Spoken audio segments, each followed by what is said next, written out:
So first, gather some poster board and some colors, whether it's markers or crayons. Get yourself some newspapers or just anything that may have come in the mail, ads or anything.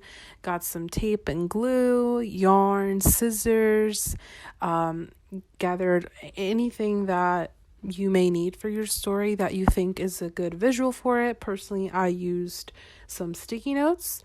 So once you figure out your story, just kind of gather anything that you think you may need in order to have your story come to life with your illustration. So remember, they have to support your adjectives that you'll be using. So just keep that in mind whenever you're gathering your materials.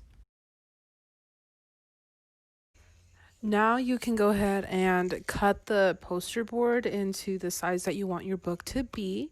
So I went ahead and cut it into 4 and just kind of did a mini book that way. Go ahead and do like this.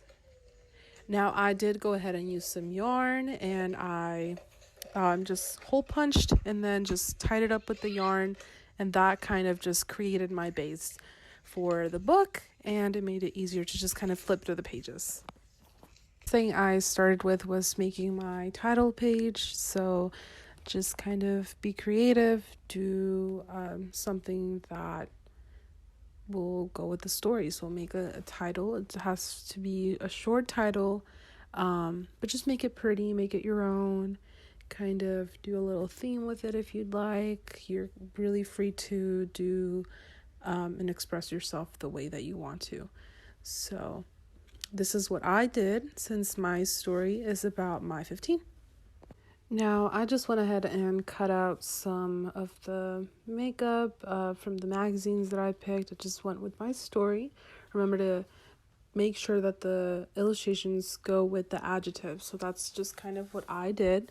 I worked like that. I glued it down with some glue stick and just kind of set it up the way that I thought looked nice. So at the top, I just did my makeup, and then at the bottom, I glued the hairstyling, a curling iron, and a flat iron. And so as you can see, it really was just to complement the story.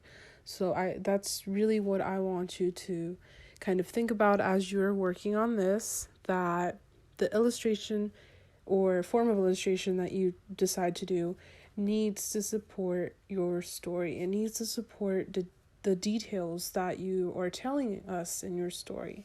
So as long as you keep that in mind, it will just flow, it will come naturally to you, and it will hopefully support it the way that I expect it to.